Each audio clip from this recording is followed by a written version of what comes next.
کہ شاید یہ کوئی ایران کی نیوکلیئر پاور کو سبوتاژ کرنے کے لیے یہ حملے ہوئے ہیں، لیکن پس پردہ جو مجھے چیزیں انالیسس کرنے کے بعد سمجھ میں آتی ہیں وہ یہ ہے کہ یہ وہی سلسلہ ہے جو مئی 2025 میں شروع ہوا تھا اور وہ جون 2025 میں جاری ہے۔ ایک طرف سے ٹیسٹ کیا گیا ہے پاکستان کو چائنا کو روکنے کے لیے اور رشیا کو پاور سے بننے کے روکنے کے لیے، کیونکہ ظاہر ہے ملٹی پولرزم کی طرف جب دنیا جا رہی ہے اور اب نظر آ رہا ہے ویسٹ کو کہ حال کو بگاڑنا ضروری ہے۔ پاکستان کی طرف سے جو رسپانس آیا وہ کسی کو امید نہیں تھی، اسی لیے وہ 4 دن میں سلسلہ تھم گیا ہے۔ ایران کی وہ صورتحال نہیں ہے، ایران کی ملٹری جو پاور ہے وہ پاکستان کی طرح نہیں ہے، ایران کے پاس ظاہر ہے کہ ایٹمی ہتھیار بھی نہیں ہے جو کہ ایک بہت بڑا تھریٹ ہوتا ہے، تو اسی لیے مجھے لگتا ہے کہ چیزیں ابھی شاید طویل ہوں گی تھوڑی سی، اور اس کا مقصد یہ ہے کہ اگر آپ اس خطے میں جو کثیر الجہتی ایک نظریہ ہے دنیا کا جس کی طرف دنیا جا رہی ہے، نمبر 1، اور نمبر 2 یہ کہ جو ایسی تنظیمیں ہیں جو کہ ویسٹ کے مفادات کے خلاف ہیں، جس میں ایک بہت بڑی تنظیم برکس ہے، دوسری بہت بڑی تنظیم شنگھائی تعاون تنظیم ہے، تو ان دونوں تنظیموں کے ممالک کو اور ان کی پروگریس کو روکنے کے لیے خطے میں انسٹیبلٹی ضروری ہے ان کے نزدیک، اور اس کی یہ ایک کوشش ہے جو کہ زیادہ آئے گی، اور اس کا بڑا واضح انداز میں اسرائیلی وزیر اعظم نے 2 دن بعد ہی اپنے بیان میں کہا۔ دیکھیں پہلے نقطہ کچھ اور تھا، آپ ان کی سائٹس پر حملہ کر دیا، سب کچھ ہو گیا، لیکن اب آیا کہ جناب ریجیم چینج ضروری ہے، تو وہ ریجیم چینج وہ اسی انداز میں چاہتے ہیں جیسے سیریا میں چاہا ہے۔ اب پوائنٹ یہ ہے کہ یہاں سچویشن کیا ہے، یہاں سچویشن یہ ہے کہ ایران سیریا نہیں ہے، ایران جو ہے وہ لیبیا نہیں ہے، ایران کے پاس بیک پر 2 اسٹرانگ کنٹریز ہیں جو اس خطے میں اور پوری دنیا میں لیڈ کرنے کے لیے آلموسٹ تیار ہیں، اور وہ اپنے طریقے سے لیڈ کرنا چاہتے ہیں، تو صورتحال ویسی نہیں ہوگی جیسے وہاں تھی۔ ہاں چیلنجز ضرور ہیں چائنا کے لیے اور روس کے لیے، دونوں کے لیے بشمول پاکستان، اور وہ چیلنج یہ ہے کہ ہم ان طاقت کی طرح یہ تینوں ممالک، یا آپ اس میں اور بھی اگر ممالک بھی شامل کرنا چاہیں خطے کے جو چھوٹے ہیں، ان طاقتوں کی طرح ایگریسو نہیں ہو سکتے کہ دنیا کو اپنا وہ چہرہ دکھائیں جو وہ دکھا رہے ہیں، لیکن ڈپلومیسی کے ذریعے چیزوں کو بہتر کر کے اپنی پروگریس کو جاری کرنے کا اختیار سب کے پاس۔ اس صورتحال کے مد نظر رکھتے ہوئے جس طرح سے آپ کہہ رہے ہیں کہ چائنا اور رشیا کے لیے چیلنجز بہت ہیں، چائنا کیا اسٹریٹجی اپنائے گا آنے والے وقت میں؟ جی میرا اپنا ذاتی جو انالیسز ہے، جو کچھ دیکھیں کچھ تو خبریں ہیں، جس طرح سے چائنیز وزیر خارجہ وانگ یی کی جو گفتگو ہوئی دونوں وزرائے خارجہ سے، اسرائیل اور ایران، اس میں انہوں نے اسرائیل کی حمایت کی اور ایران کی حمایت کی، اور اسرائیل کو یہ کہا کہ یہ حملے جو آپ نے ایران کے خلاف کیے یہ غلط ہے، تو یہ بڑا واضح اور بھرپور جو کہنا چاہیے موقف تھا، اور سیم یہی موقف یو این او میں بھی اپنایا گیا چائنا کی طرف سے، اور بوانگ دہل یہ کہا گیا کہ یہ ایران کی سلامتی، اس کی خود مختاری، علاقائی سلامتی کے خلاف ہیں۔ تو ایک تو یہ کہ بہت واضح سٹینڈ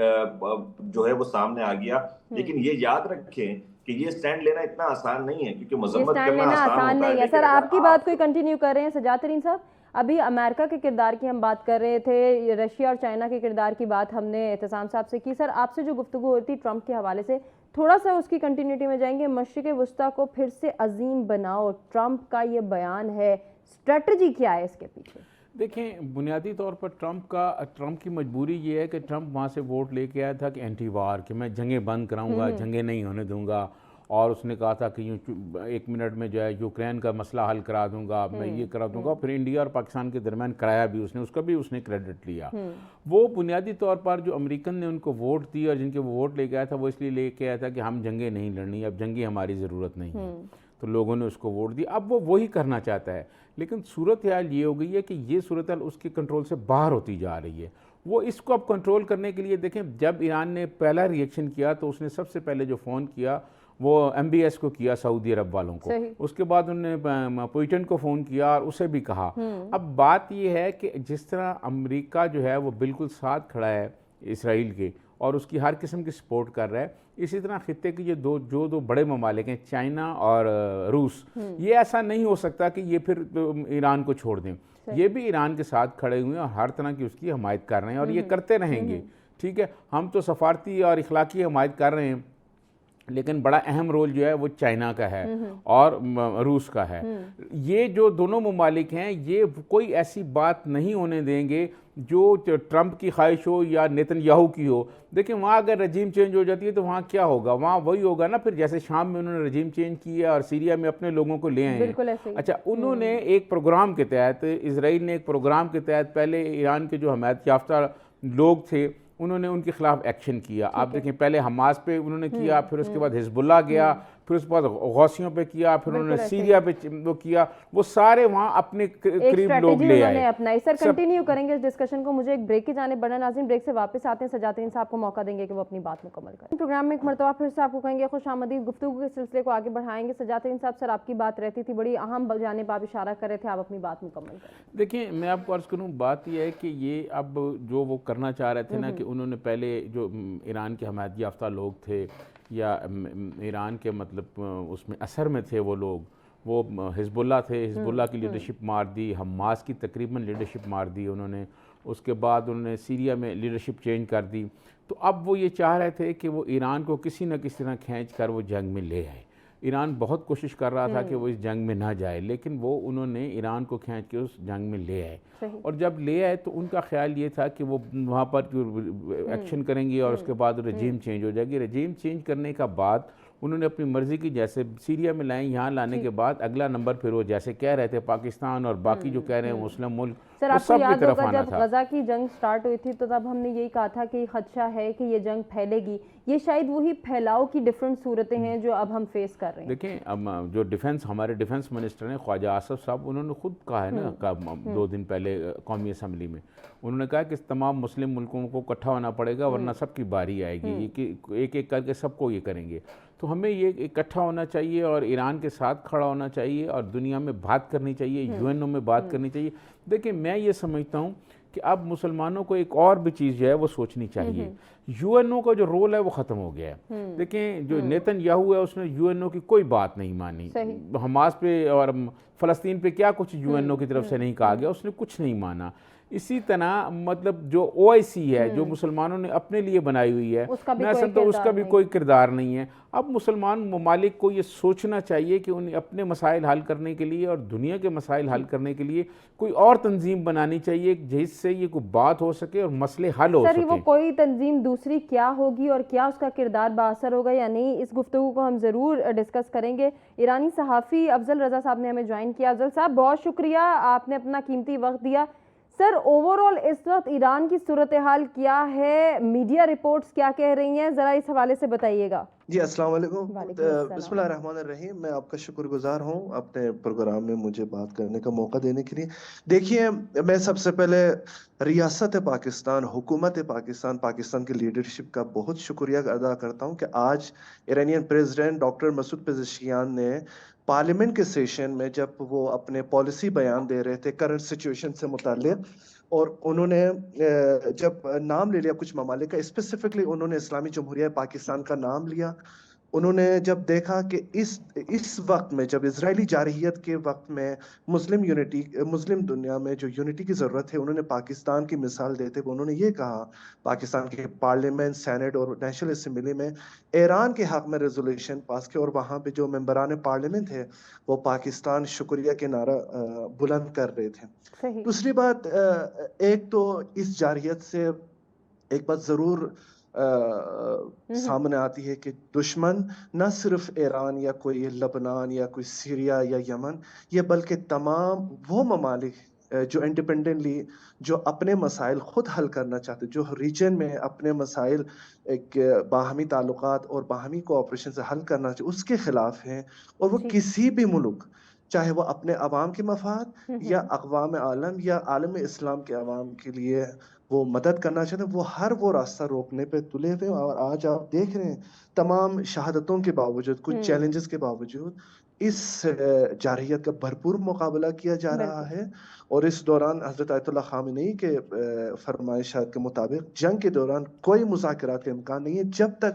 دشمن جارحیت کو نہیں روکتا۔ ٹھیک ہو گیا، بڑی اچھی آپ نے بات کی اور بڑی جامع ہمیں ڈیٹیلز بھی شیئر کی۔ افضل صاحب، ایک اور خبر گردش کر رہی ہے، ذرا اس کے حوالے سے بتائیے گا کہ آپ کے پاس کیا رپورٹ ہے۔ یہ بھی کہا جا رہا ہے کہ انڈینز کو الٹیمیٹم دیا گیا ہے ایران سے نکلنے کا، سر اس کی تصدیق ہوئی ہے ابھی تک؟ تو مجھے سمجھ نہیں آپ can you repeat it again? Indians کو بھی الٹیمیٹم دیا گیا ہے ایران سے نکلنے کا، اس حوالے سے کوئی اطلاعات آپ کے پاس؟ کس کو ایران سے نکالنے کی بات ہے؟ انڈینز کو، بھارتیوں کو؟ نہیں، آئی ہیو نو آئیڈیا، اور میں نے کوئی ایسے کوئی آفیشیل ورڈنگ، آفیشیل رپورٹس نہیں دیکھی۔ ٹھیک ہے، جب تک جہریت نہیں رکتی تب تک کوئی مذاکرات جو ہیں ان کی ایکسپیکٹیشنز نہیں کی جا سکتی ہیں۔ اعتصام صاحب ذرا بالکل اس ایسی بات ہے، صورتحال کے ذمہ دار بھی وہی ممالک ہیں جو اسرائیل کے لیے یہ راہ ہموار کی ہے جارحیت کے لیے۔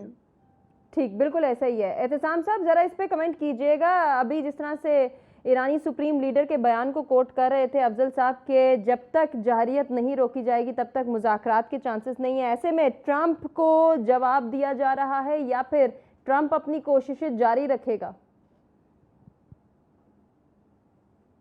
جی دیکھیں، یہ لین دین اور ڈیلنگ کا ایک گیم ہے۔ مجھے ایسا لگتا ہے کہ جو ایک فون کال ہوئی ہے امریکی صدر کی اور روسی صدر کی، اس میں بہت ساری چیزیں کسی نہ کسی حد تک طے ہوئی ہیں، اور یہ طے ہوا ہے کہ ایک دوسرے کو جو میسیجز انہوں نے دیے ہوں گے یقیناً وہ بہت کلیئر ہوں گے، کیونکہ یوکرین کے معاملے پر امریکی صدر کو وہ کچھ حاصل نہیں ہوا جو وہ حاصل کرنا چاہتے تھے۔ مجھے لگتا ہے کہ روس اور چین مل کر کسی ایسی موومنٹ میں کامیاب ہو جائیں گے جہاں جنگ کا خاتمہ ہوگا، اور سب سے پہلے وہ ضروری ہے۔ اس کی وجہ یہ کہ جو مقاصد اسرائیل کے اور امریکہ کے ہیں اس ریجن میں، اس کو روکنے کے لیے فی الحال اس جنگ کا رکنا ضروری ہے، اور اس کے بعد اگلے لائحہ عمل کے لیے جانا ضروری ہے، کیونکہ چیزوں کو ماضی سے ہٹ کر نہیں دیکھا جا سکتا۔ جو ڈیولپمنٹ ریسنٹ ہوئی ہیں، چاہے وہ برکس کے حوالے سے ہوں، چاہے وہ شنگھائی کے حوالے سے ہوں، اس کو آپ نظر انداز نہیں کر سکتے۔ اس کو ایک براڈر جو تصویر ہے اس میں آپ کو دیکھنا ہوگا۔ سجاد صاحب بات کر رہے تھے امریکی صدر کی اور ان کے بیانات کی، میں ان سے بڑی حد تک متفق ہوں، اور آگے بڑھ کر یہ کہتا ہوں کہ مجھے ایسا لگتا ہے کہ دنیا کو جس فریب میں انہوں نے اپنی الیکشن کیمپین سے پہلے ڈالا ہے اور اب تک ڈال رہے تھے کہ وہ جنگ نہیں چاہتے، ان کے آنے کے بعد چیزیں ورسٹ ہوئی ہیں، اور مختلف محاذ پر دنیا جو ہے وہ جنگوں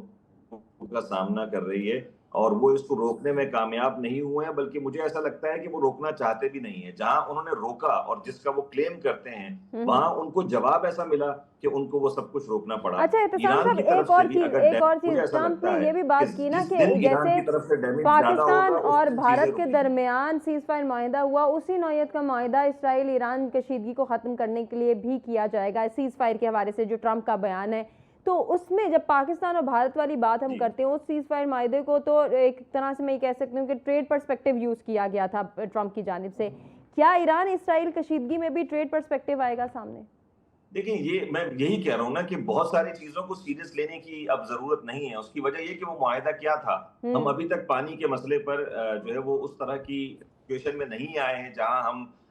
انڈیا کو یہ باور کرا سکیں، اور ابھی تک انٹرنیشنل پریشر اس طرح کا نہیں ہے۔ ہم اپنے طور پر جو جواب دیا انڈیا کو، اس سے سبق ملا ہے۔ ایران کے معاملہ آپ نے خود جو بات کی وہ بالکل ویلڈ ہے کہ کس قسم کی جو ہے وہ ٹریڈ، ایک آپشن یہی ہے جو امریکہ دے گا کہ آپ سے سینکشنز ہٹاتے ہیں، اور اس کی تو ایران پہلے سے بات کر رہا تھا۔ تو مقاصد جو ہیں وہ جب سامنے کھل کر آ گئے ہیں، تو ایسا لگتا ہے کہ جو سامنے والا بلاک ہے جب وہ ریئیکٹ کرے گا، اور وہ ٹیکنیکلی کرے گا، اس لیے اس میں تھوڑا سا ہمیں ٹائم لگتا ہے، تو اس کے بعد چیزیں واضح ہو جائیں گی۔ ٹھیک ہے اعتصام صاحب، بڑی امپورٹنٹ جانب آپ اشارہ کر رہے ہیں، اس کو ڈسکس کریں گے۔ ایک بریک کی جانب ناظرین ہم بڑھ رہے ہیں، بریک کے بعد حاضر ہوتے ہیں پروگرام میں۔ ایک مرتبہ پھر سے آپ کو کہیں گے خوش آمدید۔ اعتصام صاحب آپ سے ہی گفتگو کریں گے۔ سر، اوورآل آپ کس جانب صورتحال جا رہی ہے، ہم یہ جاننے کی کوشش کر رہے تھے۔ آنے والا وقت کتنا چیلنجنگ ہے یہ بھی جان لیا، ٹرمپ کا کردار، امریکہ کا کردار، رشیا، چائنا کیا کردار ادا کر سکتے ہیں اور ان کے لیے کیا چیلنجز ہیں یہ بھی آپ نے بتا دیا۔ ایران کے لیے کیا کوئی پلس پوائنٹ بھی سامنے آ سکتا ہے امریکہ کی جانب سے، جو میں ڈسکشن پہلے کری تھی بریک پہ جانے سے؟ دیکھیں کوئی مجبوری ہی ہوگی جو دشمن کو زیر کرنے میں کامیاب ہوتی ہے، اور ایران کے پاس اس وقت جو سب سے بنیادی چیز ہے وہ تو ایک تو ان کا جذبہ ہے، جس طرح سے وہ لڑ رہے ہیں اور جارحیت کا جواب دے رہے ہیں، اس پر ان کو ثابت قدم رہنا ہوگا۔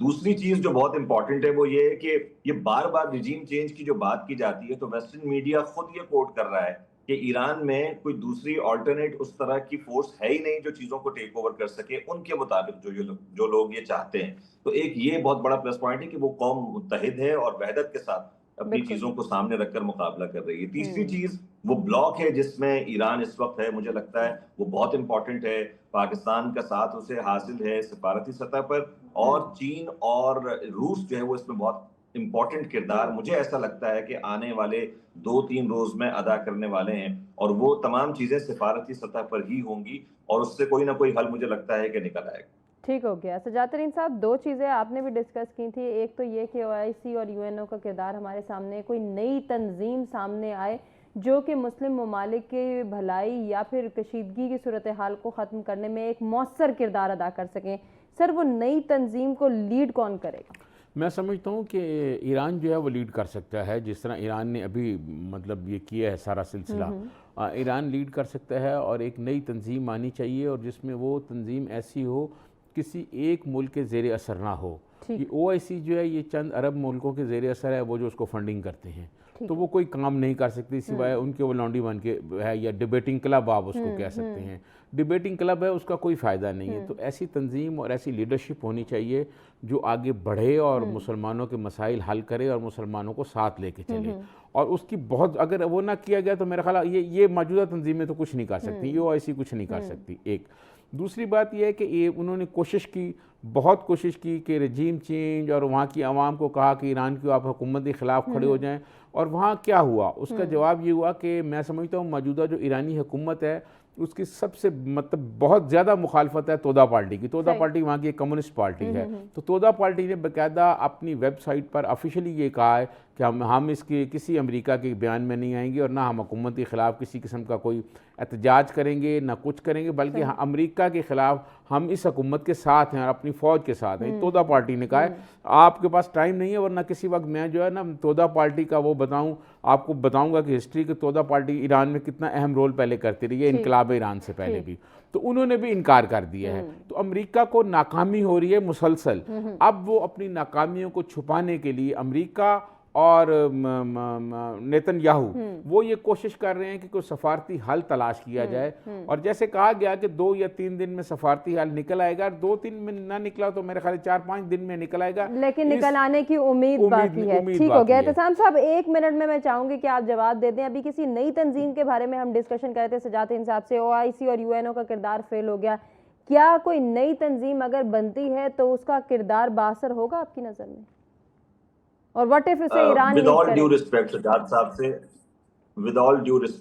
صاحب سے میرا اس معاملے میں تھوڑا سا نظریہ مختلف ہے، اور وہ یہ کہ ایک بہت بڑی چین جو ہے وہ بیلٹ اینڈ روڈ کے زمین میں بن چکی ہے، اس چین کو آگے بڑھنا ہوگا اگر دنیا کی کنیکٹیویٹی اور دنیا میں جو ملٹی پولرٹی ہے اس کو آپ نے حاصل کرنا ہے۔ سیکنڈ یہ تمام چیزیں میں نے آپ سے آغاز میں کہا، علاقائی تنظیم شنگھائی تو مضبوط ہے، لیکن برکس بہت بڑا خطرہ ہے، جس کے حوالے سے آپ کو علم ہوگا کہ کچھ دن پہلے انڈیا کے حوالے سے بھی یہ بات آ رہی تھی جو کہ بہت امپورٹنٹ رکن تھا، اس کی بھی اب وہ امپورٹنس نظر نہیں آ رہی برکس میں، اور بالکل وہ امپورٹنس نظر نہیں آ رہی۔ ایگزیکٹلی ایسا ہی ہے سر، اس کو ہم ضرور ڈسکس کریں گے۔ افضل صاحب ذرا آپ کی جانب آنا چاہوں گی سر، 2-3 چیزیں ہیں جو کہ میں آپ سے چاہوں گی کہ ان ڈیٹیل ڈسکس کریں۔ پہلے تو ایران کا موقف، جس کے حوالے سے آپ نے بھی کہا کہ ایرانی سپریم لیڈر کا واضح بیان سامنے آیا ہے کہ جب تک دشمن کی جانب سے جارحیت کم نہیں ہوتی کسی قسم کے مذاکرات نہیں ہوں گے، یا مذاکرات کی جو پیشکش ٹرمپ کی جانب سے کی جا رہی ہے، سر اس پر کیا جواب ہے ایران کی جانب سے؟ دیکھیں میں تو نہ تو میری نظر میں بلکہ ایرانین لیڈرشپ ڈونلڈ ٹرمپ جو سو کال امریکی پریزیڈنٹ ہے وہاں پہ اس پہ کوئی بھروسہ ہی نہیں ہے۔ یہ ایک بنیادی وجہ ہے، جبکہ ایران اور یونائٹڈ اسٹیٹس کے انڈائریکٹ ٹاکس ہو رہے تھے مسقط میں، اگر